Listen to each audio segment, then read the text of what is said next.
మా గ్యారంటీలు ఇక్కడే ఆవిష్కరించినాం.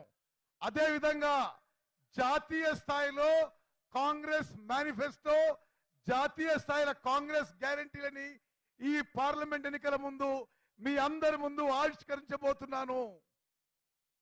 जब हमने आपको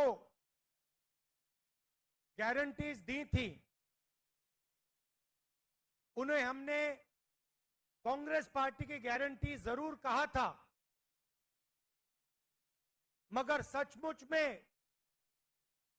वो आपकी गारंटीज थी, आपकी आवाज थी. మేము ఇక్కడ చెప్పినప్పుడు అది కాంగ్రెస్ పార్టీ గ్యారంటీలు, కానీ అది మీ గ్యారంటీలు, మీ గొంతు వినిపించడం అని చెప్పి నేను మనవి చేస్తున్నాను. जब हमने 500 रुपए सिलेंडर की बात की थी, 200 यूनिट मुफ्त बिजली की बात की थी, गृह लक्ष्मी की बात की थी, फ्री बस ट्रैवल की बात की थी, तो वो हमने आपकी आवाज सुनकर गारंटीज निकाली थी. 500 రూపాయలు గ్యాస్ సిలిండర్ అయినా, 200 యూనిట్ల వరకు ఉచిత విద్యుత్ అయినా, ఆర్టీసీ బస్సుల్లో మహిళలకి ఉచిత ప్రయాణమైనా, గృహలక్ష్మిలో ఉచితంగా ఇల్లు కట్టడమైనా మీ గొంతుని ఇక్కడి నుంచి వినిపించడం జరిగింది. అది అమలు చేసిన విషయం కూడా మీకు మనవి చేస్తున్నాను. और आज तेलंगाना के सब लोग जानते हैं कि कांग्रेस पार्टी ने जो वायदे किए थे, उन वायदों को कांग्रेस पार्टी पूरा कर रही है. తెలంగాణలో ప్రజానీకానికి అందరికీ తెలుసు, ఏ మాట అయితే మేము ఎన్నికల ముందు ఏ గ్యారంటీస్ అయితే చెప్పామో అన్ని గ్యారంటీస్ ఇచ్చి మాట నిలబెట్టుకుంటున్న విషయం మీ అందరికీ తెలుసు.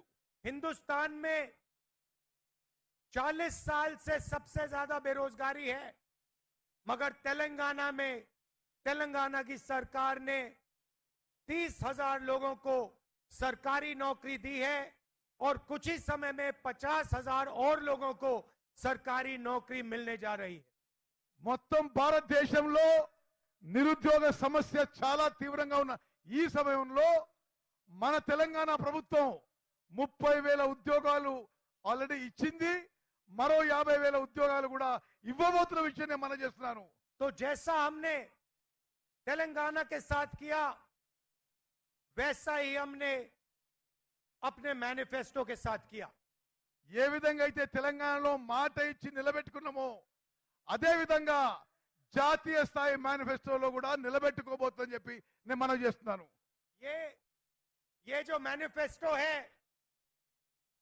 ये हिंदुस्तान की जनता की आवाज है. ये कांग्रेस पार्टी की आवाज नहीं है.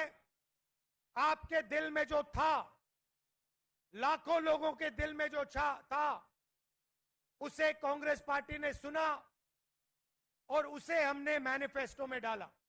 ఈ మేనిఫెస్టో